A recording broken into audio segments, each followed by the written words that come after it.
Bismillahirrahmanirrahim. Assalamualaikum warahmatullahi wabarakatuh. Alhamdulillahirrabbilalamin. Wassalatu wassalamu ala asyrafil anbiya wal mursalin wa ala alihi wa sahbihi ajmain, amma ba'du. Perkenalkan, nama saya Melisa Putri Indriani dengan NIM 232101020046. Program Studi Pendidikan Bahasa Arab Universitas Islam Negeri Kiai Haji Ahmad Siddiq Jember. Video ini saya buat untuk memenuhi tugas akhir semester pada mata kuliah Tarjamah Fauriyah Indonesia Arabiyah yang diampu oleh Dr. Asep Maulana MPD. Baiklah, pada video kali ini saya akan mempresentasikan tentang hasil video terjemah saya dengan judul Ceramah yang sangat indah tentang optimisme dan husnuzon kepada Allah oleh Khalid bin Muhammad Ar-Riyai, yaitu nasihat yang sangat berharga. Muhadratun jamilatun jiddan anil fa'li wasnidhonni billah, Khalid bin Muhammad Ar-Riyai, kalamun min dhahabin. Selamat menyaksikan. Bismillahirrahmanirrahim. Alhamdulillahi alladhi la yadumu ghayruhu wa la yurja illa khayruhu wa la yu'awwalu illa alayh. Alhamdulillahi alladhi yamhu az-zalala wa yasfah wa yaghfiru al-khatala wa yasmah. أحمده ما أمسى النهار وما أصبح. أشهد أن لا إله إلا الله وحده لا شريك له، وأشهد أن محمدًا عبده ورسوله وصفيه وخليله، فصلوا عليه. اللهم صل عليه ما تعاقب الليل والنهار، وصل عليه وعلى المهاجرين والأنصار، وسلم يا ربي تسليمًا كثيرًا إلى يوم الدين. Dengan nama Allah yang Maha Pengasih lagi Maha Penyayang, segala puji bagi Allah yang tidak kekal selainnya. Tidak diharap kebaikan kecuali darinya, dan tidak bersandar kecuali kepadanya. Segala puji bagi Allah yang menghapus kesalahan, memaafkan dan mengampuni kekeliruan, serta memberi kelonggaran. Aku memujinya selama siang berganti malam dan malam berganti siang. Aku bersaksi bahwa tiada Tuhan selain Allah semata, tiada sekutu baginya, dan aku bersaksi bahwa Muhammad adalah hamba, utusan, kekasih pilihan dan sahabat sejatinya. Maka berselawatlah kalian untuknya, ya Allah, limpahkanlah selawat kepada beliau selama malam dan siang silih berganti, dan limpahkanlah selawat kepada beliau serta kepada para muhajirin dan ansor, dan berilah kesejahteraan, wahai Tuhanku, dengan kesejahteraan yang banyak hingga hari kiamat. Alaikum ya ahibbatana assalamu وأتحفكم برحمته السلام وبوأكم مساكن طيبات تحية من تبوأها سلام فالسلام عليكم ورحمة الله وبركاته. حي الله هذه الوجوه الطيبة المتوضئة الطاهرة، وأسأل الله الذي لا إله غيره الذي يرى مكاننا ويسمع كلامنا ولا يخفى عليه شيء من أمورنا ألا يصرفنا من هذا المكان إلا بذنب مغفور وعمل صالح متقبل مبرور. قولوا آمين. Semoga keselamatan tercurah atas kalian, wahai orang-orang yang kami cintai. Semoga Dia memberikan anugerah keselamatan kepada kalian dan menyiapkan bagi kalian tempat-tempat tinggal yang baik, yang penghuninya disambut dengan salam. Maka keselamatan, rahmat Allah dan berkahnya semoga tercurah atas kalian. Semoga Allah memuliakan wajah-wajah yang baik, yang berwudu dan yang suci ini.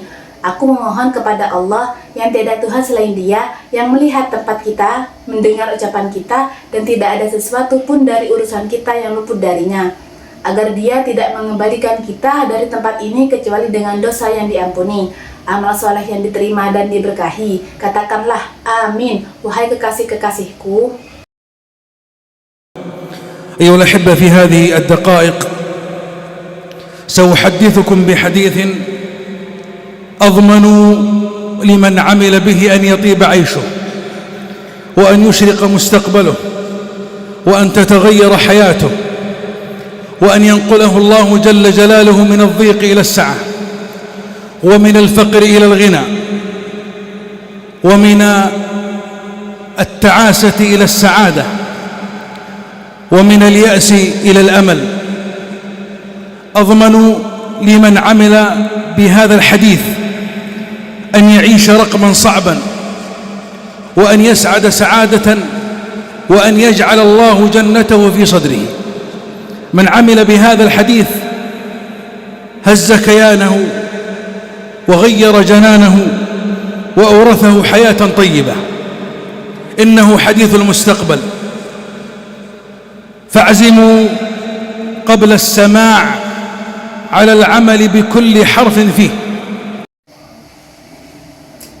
Dalam beberapa menit ini, aku akan menyampaikan sebuah hadis yang aku jamin bagi siapa saja yang mengamalkannya bahwa hidupnya akan menjadi baik, masa depannya cerah, kehidupannya berubah, dan Allah yang Maha Agung akan memindahkannya dari kesempitan menuju kelapangan, dari kefakiran menuju kekayaan, dari keburukan menuju kebahagiaan, dari keputusan menuju harapan.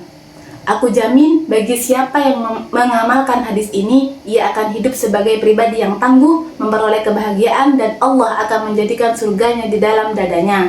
Siapa yang mengamalkan hadis ini, ia akan mengujangkan jiwanya menuju kebaikan, mengubah hatinya, dan mewariskan kehidupan yang baik. Inilah hadis masa depan, maka bulatkanlah tekad sebelum mendengarkannya untuk mengamalkan setiap huruf yang ada di dalamnya. Di Sahih Al-Bukhari wa Muslim من حديث أبي هريرة رضي الله عنه قال النبي صلى الله عليه وسلم يقول الله تعالى أنا عند ظن عبدي بي وأنا معه إذا ذكرني فإذا ذكرني في نفسه ذكرته في نفسي وإذا ذكرني في ملأ ذكرته في ملأ خيرا منهم ومن تقرب إلي شبرا تقربت إليه ذراعا ومن تقرب إلي ذراعا تقربت منه باعا ومن أتاني يمشي أتيته هرولة. فما ظنكم برب العالمين؟ Dalam Sahih Bukhari dan Muslim dari hadis Abu Hurairah radhiyallahu anhu, ia berkata, Nabi SAW bersabda, Allah Ta'ala berfirman, aku sesuai persangkaan hambaku kepadaku. Aku bersamanya ketika ia mengingatku. Jika ia mengingatku dalam dirinya, aku mengingatnya dalam diriku. Jika ia mengingatku dalam suatu perkumpulan, aku mengingatnya dalam perkumpulan yang lebih baik dari mereka. Barang siapa mendekat kepadaku sejengkal, aku mendekat kepadanya sehasta. Barang siapa mendekat kepadaku sehasta, aku mendekat kepadanya sedepa atau 2 hasta. Barang siapa datang kepadaku dengan berjalan, aku datang kepadanya dengan berlari kecil. Maka bagaimana persangkaan kalian kepada Tuhan semesta alam? Allah Jalla Jalaluhu yaqul ana 'inda dhanni 'abdi bi.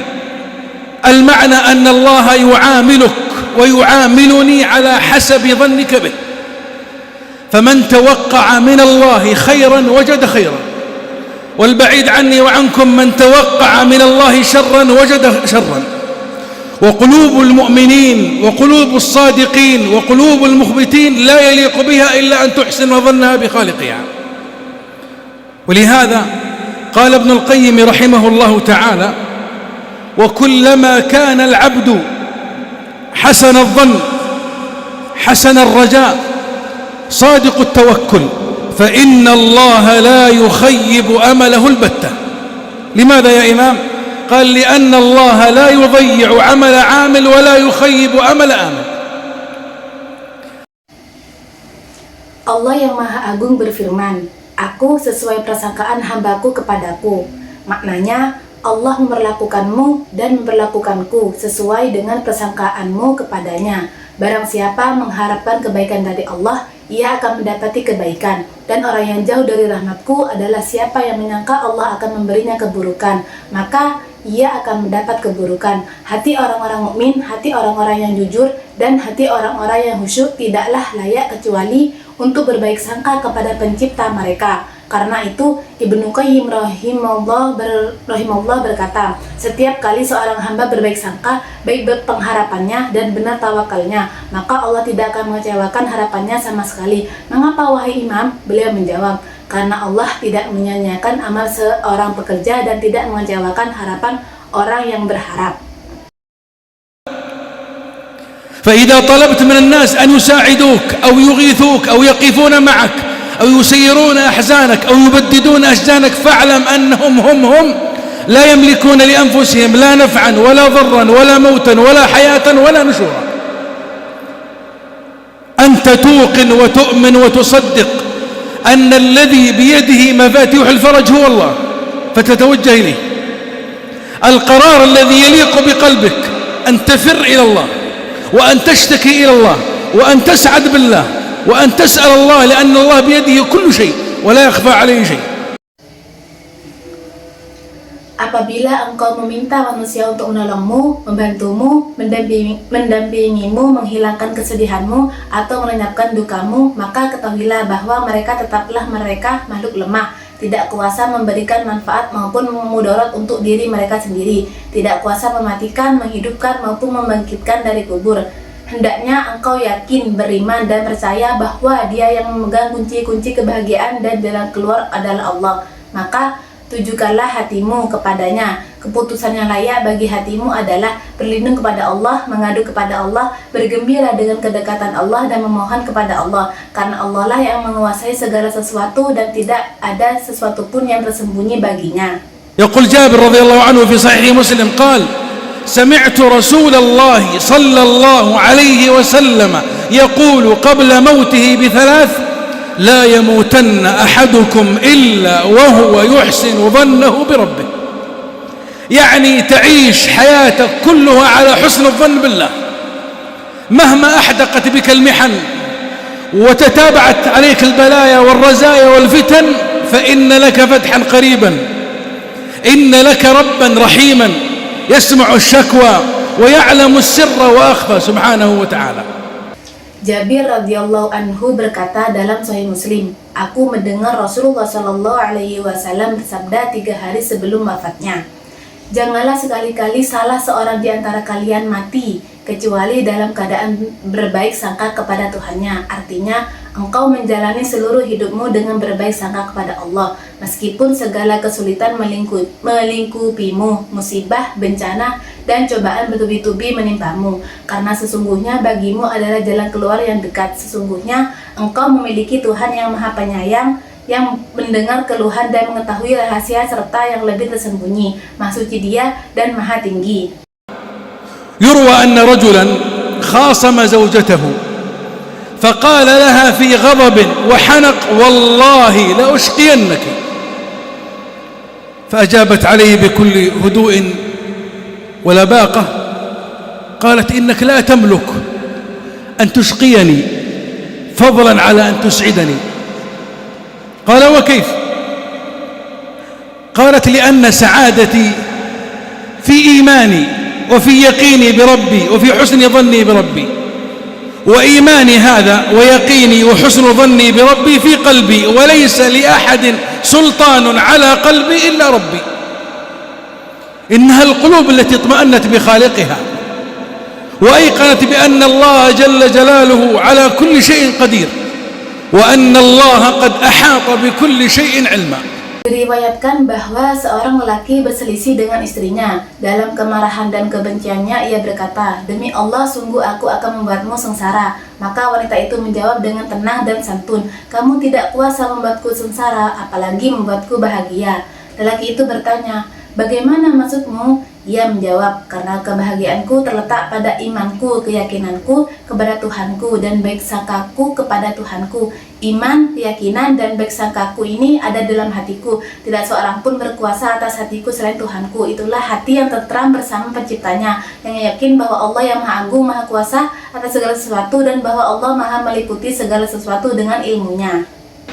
ونحن أيها الأحبة قوم إن ضاقت علينا الأرض اتسعت لنا السماء ففروا إلى الله إني لكم منه نذير مبين. إن حسن الظن بالله والأحبة هو الوقود الذي يجعلنا نقاوم كل آلام الدنيا وأحزان الدنيا. قال صلى الله عليه وسلم: أنا عند ظن عبدي بي. فماذا تظن بربك إذا كنت مكروبا؟ إذا كنت حزينا خائفا قلقا منزعجا متوترا ماذا تظن بالله؟ الذي يعرف الله حق المعرفة يزداد يقينا أن الله لن يخذله ولن يضيعه ولن يتركه. Kami, wahai kekasih-kekasihku, adalah kaum yang jika bumi terasa sempit bagi kami, langit tetap luas bagi kami. Maka berlindunglah kalian kepada Allah. Sesungguhnya aku adalah pemberi peringatan yang nyata bagi kalian dari azabnya. Sesungguhnya baik sangka kepada Allah, wahai kekasih-kekasihku, adalah bahan bakar yang membuat kita mampu melawan segala rasa sakit dan kesedihan dunia. Rasulullah Shallallahu Alaihi Wasallam bersabda, Aku sesuai prasangkaan hambaku kepadaku. Lalu, apa yang engkau sangka tentang Tuhanmu ketika engkau dalam kesusahan, kesedihan, ketakutan, kegelisahan, keguncangan, dan ketegangan?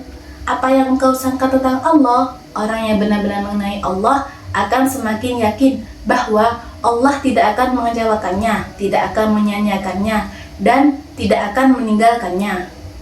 وعائشة رضي الله عنها وأرضاها في المحنة التي مرت في بيت النبوة في بيت محمد صلى الله عليه وسلم شهرا كاملا، ويعيش محمد صلى الله عليه وسلم وزوجته كربا عظيما. فعائشة رضي الله عنها وأرضاها حين أصابها ما أصابها في حادثة الإفك، أشيع في المدينة أن عائشة الحصان الرزان رضي الله عنها وعن أبيها وقاتل الله من سبها، أشيع في المدينة أنها وقعت في الزنا وحاشاها، لكنها امتحان لتلك القلوب التي عرفت الله جل جلاله. يمتحن الله ما في قلوبكم ليستخرج الله من قلوب الصادقين عبودية الصبر، وأن يسمع أصواتهم وأنينهم فيعطيهم ويجيبهم سبحانه وتعالى. Dan Aisyah radhiyallahu anha dalam cobaan yang menimpa di rumah kenabian di rumah Muhammad SAW selama 9 penuh. Muhammad dan istrinya mengalami kesusahan yang besar ketika Aisyah ditimpa musibah pada peristiwa Ifk atau tuhan zina, sementara orang-orang Syiah di Madinah mengatakan bahwa Aisyah yang terhormat dan terjaga, semoga Allah meridhoinya dan meridhoi ayahnya, semoga Allah menerangi siapa yang mencacinya. Mereka menuduh bahwa ia telah melakukan zina, padahal Maha Suci Allah dari itu. Namun itu adalah ujian bagi hati-hati yang telah mengenal Allah yang Maha Agung. Allah menguji apa yang ada dalam hatimu untuk mengeluarkan dari hati orang-orang yang jujur penghambaan berupa kesabaran, dan agar dia mendengar suara dan rintihan mereka. Lalu dia memberi mereka dan mengabulkan doa mereka. Maha Suci Dia dan Maha Tinggi. فوصل الأمر إلى أن النبي صلى الله عليه وسلم من هول الموقف تغير عليها، فقال يا عائشة إن كنت ألممت بذنب فاستغفر الله، وإن كنت بريئة فسيبرئك الله. قالت حتى أنت يا رسول الله صلى الله عليه وسلم، حتى أنت غيرت علي؟ وكان أبوها وأمها بجانبها. قالت ردها على رسول الله، ترني بنتكم دافعوا عني. قال والله لا ندري ما نقول. فقالت الواثقة بربها التي تعرف ربها في كل وقت وفي كل حين وفي كل محنة وفي كل بلاء، قالت رضي الله عنها وأرضاها إن قلت بأني بريئة فلن يصدقني أحد، لكن لا أجد لنفسي مقالا إلا كما قال أبو يوسف، حتى قيل أنها نسيت اسمه من هول الموقف. قالت لا أجد لنفسي مقالا إلا كما قال أبو يوسف فصبر جميل فصبر جميل والله المستعان على ما تصفون. Akhirnya, karena dahsyatnya situasi, Rasulullah Shallallahu Alaihi Wasallam berubah sikap terhadapnya dan berkata, "Wahai Aisyah, jika engkau telah melakukan suatu dosa, maka mintalah ampun kepada Allah. Namun jika engkau benar-benar suci, maka Allah akan membersihkan namamu." Aisyah berkata, "Apakah engkau sendiri, wahai Rasulullah? Engkau pun berubah sikap kepadaku, sementara ayah dan ibunya ada di sisinya." Ia berkata kepada mereka, "Apakah kalian melihat putrimu seperti ini? Bela aku." Mereka menjawab, "Demi Allah, kami tidak tahu harus berkata apa." Maka wanita yang penuh keyakinan kepada Tuhannya, yang mengenal Tuhannya pada setiap waktu, setiap saat, setiap ujian, dan setiap musibah berkata, "Jika aku katakan bahwa aku suci, tidak akan ada seorang pun yang membenarkanku. Namun aku tidak menemukan untuk diriku perkataan yang lebih baik kecuali seperti perkataan Abu Yusuf, Nabi Yakub." Sampai disebutkan bahwa ia lupa namanya karena dahsyatnya kejadian. Ia berkata, "Aku tidak menemukan perkataan untuk diriku kecuali seperti perkataan Abu Yusuf." Maka kesabaran yang indahlah yang terbaik, dan Allah lah yang dimintai pertolongan terhadap apa yang kalian ceritakan. Baik, di sini saya akan menyampaikan strategi yang saya gunakan. Yang pertama, penerjemahan harfiah. yaitu menerjemahkan kata per kata sesuai makna asli bahasa Arab, terutama untuk teks-teks suci seperti doa, pujian kepada Allah dan hadis. Contohnya, Alhamdulillah, segala puji bagi Allah. Aku bersaksi bahwa tiada Tuhan selain Allah. Yang kedua ada transposisi, yaitu mengubah struktur gramatikal agar sesuai dengan kaidah bahasa Indonesia tanpa mengubah makna. Contohnya frasa Arab la yadumu goyruhu, yang artinya tidak kekal selainnya, diterjemahkan menjadi tidak kekal selainnya dengan penyesuaian urutan kata. Yang ketiga ada penambahan kata, yaitu menambahkan kata penjelas yang tidak ada dalam teks asli agar makna lebih jelas dan natural dalam bahasa Indonesia. Contohnya Fasallallahu alaihi wasallam, yang artinya maka berselawatlah kalian untuknya dan berilah kesejahteraan. Itu ditambah untuknya. Selanjutnya strategi yang keempat yaitu reduksi, yaitu menghilangkan pengulangan tertentu yang dianggap berlebihan dalam bahasa Indonesia tanpa mengurangi makna esensial. Contoh, pengulangan kalla sekali-kali tidak cukup diterjemahkan sekali dengan penekanan. Yang kelima ada padanan dinamis, yaitu mencari ungkapan yang paling wajar dan mudah dipahami oleh pembaca atau pendengar Indonesia, terutama untuk metafora atau ungkapan budaya. Contoh, aku datang kepadanya dengan berlari kecil. Arwilu dipertahankan metaforanya karena sudah dikenal dalam konteks hadis. Yang keenam ada penerjemahan idiomatis, yaitu mengungkapkan kembali makna teks Arab dengan ungkapan Indonesia yang lazim. Contoh, qatallahu man sabbaha, yang artinya semoga Allah memerangi siapa yang mencacinya, bukan harfiah Allah bunuh orang yang mencacinya. Baik, kesimpulan dari video ini yaitu yang pertama, Allah sesuai dengan persangkaan hambanya. Hadis qudsi, siapa yang berbaik sangka kepada Allah akan mendapatkan kebaikan, siapa yang berburuk sangka akan mendapatkan keburukan. Yang kedua, huzuzon kepada Allah adalah kunci hidup bahagia, sukses, dan keluar dari kesempitan, kefakiran, serta keputusasaan menuju kelapangan, kekayaan, dan harapan. Yang ketiga, berbaik sangka kepada Allah bukan sekedar angan-angan, melainkan ibadah hati yang harus dilatih terus-menerus, terutama saat menghadapi musibah dan ujian. Yang keempat yaitu kisah Nabi Yakub, kesabaran, dan Nabi Musa, keyakinan di tepi laut, menjadi teladan bahwa dengan baik sangka dan bersandar kepada Allah, pertolongan pasti datang dari arah yang tidak disangka-sangka. Cukup sekian video dari saya, kurang lebihnya mohon maaf, semoga bermanfaat untuk kita semua. Akhirul kalam, Assalamualaikum warahmatullahi wabarakatuh.